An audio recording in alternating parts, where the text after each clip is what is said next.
வணக்கம் மக்களே, மட்டனை வச்சு ஒரு அருமையான குழம்பு தாங்க செய்ய போகிறோம். இட்லி, தோசை, சாப்பாடுக்கெலாம் வச்சு சாப்பிட்டா அவ்வளோ டேஸ்ட்டாக இருக்கும். அது எப்படி செய்யலாம் சொல்லிட்டு தெரிஞ்சுக்கலாம் வாங்க.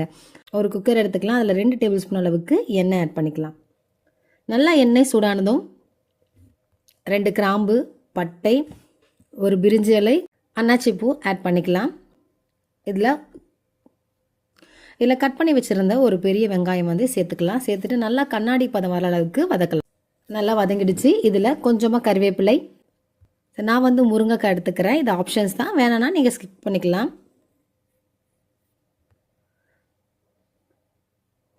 அந்த முருங்கைக்காயும் சேர்த்து நல்லா வதக்கலாம்.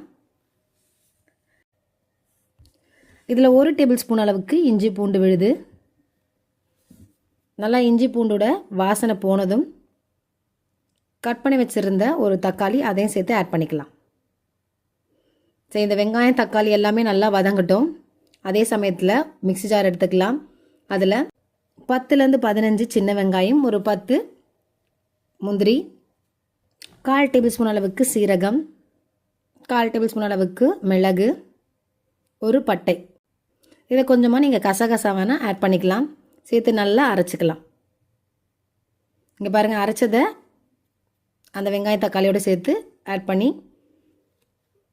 அரைச்ச கிரேவி வந்து பார்த்திங்கன்னா அதில் ஆட் பண்ணிக்கலாம். 1 டேபிள் ஸ்பூன் அளவுக்கு மிளகாய்த்தூள், 1 டேபிள் ஸ்பூன் அளவுக்கு தனியாத்தூள், 1/2 டேபிள் ஸ்பூன் அளவுக்கு உப்பு. ஸோ இதெல்லாம் சேர்த்து நல்லா மிக்ஸ் பண்ணுங்கள். ஸோ மிக்ஸ் பண்ண பார்த்திங்கன்னா நல்லா கலரும் உங்களுக்கு சேஞ்ச் ஆகும், வாசனையாகவும் இருக்கும். நல்லா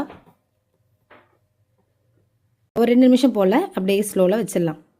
சரி, நல்லா மசாலா வாசனை போனதும் மட்டனை வந்து இதில் ஆட் பண்ணிக்கிறேன். 5 விசில் வச்சு வேக வச்ச மட்டன் அதையும் சேர்த்து